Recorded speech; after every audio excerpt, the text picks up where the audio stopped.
Hi all, good evening. ಇವತ್ತು ಅನ್ನ ಸಾಂಬಾರ್ ಜೊತೆ ಚಪಾತಿ ಪಲ್ಯ ಮಾಡ್ಕೊಳ್ಳೋಣ ಅಂತ ಹೀರೆಕಾಯಿ ಪಲ್ಯ ಮಾಡ್ತಾಯಿದ್ದೀನಿ. ಮೊದಲಿಗೆ ಸಾಸಿವೆ, ಕರಿಬೇವು, ಈರುಳ್ಳಿ,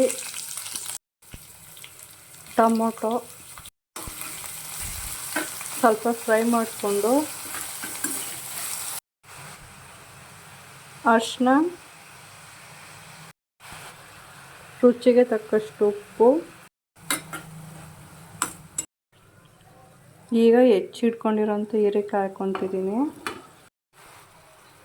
ಖಾರಕ್ಕೆ ತಕ್ಕಷ್ಟು ಚಿಲ್ಲಿ ಪೌಡರ್,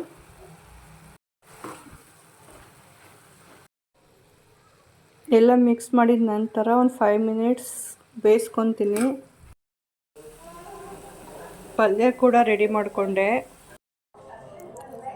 ಪಲ್ಯ ಜೊತೆ ಚಪಾತಿ, ಅನ್ನ ಸಾಂಬಾರು ಕೂಡ ರೆಡಿ ಮಾಡಿಕೊಂಡೆ.